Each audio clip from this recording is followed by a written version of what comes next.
"Get off me," I said. "Leave me alone."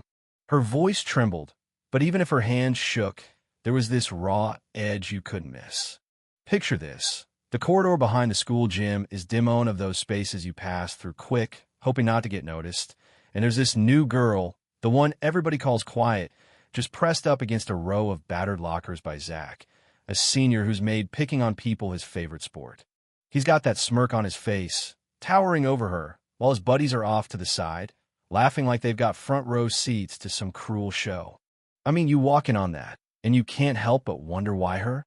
Why target someone who barely says a word, who seems so harmless it's almost like she fades into the wallpaper? But you know what? That's always how it starts, isn't it? The quiet ones, the easy marks, the people nobody expects to fight back. Only this time, there's something different in her Aisa flash of something fierce, something she's worked hard to bury. She's been at Ridgeway high just 3 days, sliding into second period math without even a whisper. Still, you know how rumors travel lunch her name's a ghost in the halls. All kinds of theories about why she's here, what she did at her last school. Some say her mom got transferred. Some say she's hiding from something. That's the thing about schools. People fill in the blanks, and if you're not careful, those blanks get filled with other people's fears. Now, Zach, let's talk about him for a second. The kind of guy who's grown up believing the rules don't apply, not when his dad's got friends on the school board and everyone knows it. He's the king of these halls, can make or break you with a look, or if he's in the mood, with a shove. So when he picks her as his next project, no one's surprised. But as she's pressed there, jaw clenched, hands balled tight, you can tell this isn't her first rodeo. She's done this before, tried to keep her head down, tried to start over. Every move a promise to her mom that this time would be different. Except, promises have a way of snapping when you push hard enough. That day, it's not just her and Zach. There's a crowd. Always is. Phones are out, ready to turn someone else's nightmare into a few seconds of viral fame. It's American high school, raw and unfiltered, where sometimes people would rather watch than help. The air in that corridor feels heavy like old gum, sweat, and fear. When Zach shoves her again, you can almost see the last bit of her patience crumble. Somewhere down the hall, Miss Sanders, the old chemistry teacher, sees what's going on. She hesitates, and you just know she's weighing whether it's worth her pension to call out Zach and his crew. She turns and heads for the office, but the new girl's still pinned, every muscle in her body screaming for release, her mother's warnings echoing in her head and cause trouble. "Keep your head down. We can't afford another move." She's heard it so many times, but right then, something inside her flips. There's only so much a person can take. As Zach leans in, sneering, "You think you can ignore me?" She locks her gaze on that stupid football patch on his jacket, all the power stitched into every thread. "I'm warning you," she says, voice low. He just laughs. That's adorable. "You know who my dad is." She's scared, sure, but you can see the flicker of resolve, like she's remembering some lesson about timing, about holding your ground until there's no way out. Right as things are about to go sideways, Miss Sanders is back with Principal Clarkson, tall and broad-shouldered, the kind of guy who likes to nip drama in the bud to keep the school's reputation clean. The crowd scatters. Zach steps back, the smirk never really leaving his face. Clarkson, stern, tells everyone to get to class, and, just like that, the show's over.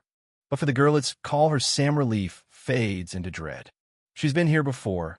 Last school, same deal, different bully, different outcome. She fought back and ended up suspended while the boy got a slap on the wrist.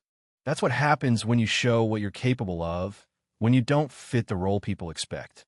Walking home that night, Sam turns the black belt over in her hands, the one she keeps buried in her trunk. The memory of her old instructor, the discipline of the mat, the adrenaline of sparring, she's kept all that hidden, afraid that showing her real self would only bring more trouble. But Zach's sneer and the crowd silence have her questioning if hiding really keeps her safe.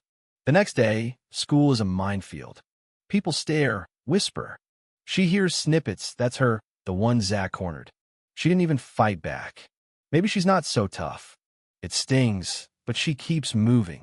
In a rare, quiet moment, a girl named Lauren approaches, her lavender hair like a banner of nonconformity. She asks if Sam's okay, And for a second, Sam almost laughs at the question. But Lauren's genuine, admits she's been on Zach's bad side herself, and still has nightmares. You'd be surprised how many of us want him gone, Lauren says. If you ever need backup, I'm here. That tiny connection changes something in Sam. She's not as alone as she thought. But then, during history, her phone buzzes a text from an unknown number. I know you can fight. Show me what you got. Her heart pounds. Did someone see her old records? Is this just another of Zach's games? She tells Lauren, who confirms it's his style, intimidation through every channel. Sam makes up her mind. She's tired of hiding, tired of running scared. When a message comes, meet me in the old gym after school, she answers, fine. It's not bravado. It's just that sometimes enough is enough. The gym is dusty, lit by only half the overhead lights, everything casting long shadows. Zach's waiting, flanked by two goons, all swagger and sneers. He goads her, heard you're tough. Prove it. Sam stands her ground, hoping maybe words can end this. Just leave me alone, she says, steady but soft. But you can see he's not backing down. First one of the boys lunges at her. She ducks, sweeps his legs, puts him on the floor without even thinking. Zach's shock is almost comical. You're dead. He spits and charges. She dodges, gives him a sharp strike to the shoulder, just enough to make her point. His second friend tries to jump in, but Sam's training takes over. She pivots, redirects, and suddenly he's in a heap on the mats. For a moment, nobody moves. Then Zach, pride stung, tries again, landing a glancing blow on her chin. Her jaw explodes with pain, but she's still standing. Who the hell are you? He demands, chest heaving. Sam, breathing hard, just says, someone who's tired of bullies. That's when Lauren appears at a side door, phone ready. Zach's friends are looking at each other, not so sure about this anymore. And then, as if on cue, the cavalry arrives. Principal Clarkson, Miss Sanders, campus security, everyone pouring in, and the whole thing's over in a heartbeat. Inside Clarkson's office, the story comes out. One of Zach's buddies, maybe feeling the heat, admits it. It wasn't her fault. Zach planned it. The administration can't ignore that. Zach gets suspended. His father blows a gasket, threatens to pull donations, but the school's already in hot water over favoritism. So this time, the rules stick. Word spreads fast. Some students clap her on the back, others just nod, but for the first time, the halls feel lighter. Without Zach around, people walk a little taller. Lauren brings Sam into her circle of friends, and before long, they're planning a support group. Stand Strong, they call it. Flyers go up, and suddenly Sam isn't the quiet girl anymore. She's the one people look to, the one who showed it's possible to stand up. A few weeks later, out of nowhere, Sam gets a text from Zach. I'm sorry. She doesn't know if it's real or just another move, but she replies, anyway, I accept your apology, but I won't forget. And that's closure, or as close as you get in a place like this. When the school holds an anti-bullying assembly, Sam is invited to speak. She's nervous, but she gets up there and tells the truth about fear, about standing up, about how you can't always rely on the system, but you can lean on each other. The applause is real, and afterward, her mom hugs her so tight she can hardly breathe. If you've ever felt helpless or watched injustice unfold and wondered if one person can make a difference, well, you just heard proof that they can. Sometimes courage is quiet, sometimes it knocks you flat, but always it's worth it. So let's talk. What would you have done in Sam's shoes? Do you think the school handled it right? Have you ever witnessed something like this stood up or stood by? Share your stories, your thoughts, your take on what justice and community really mean.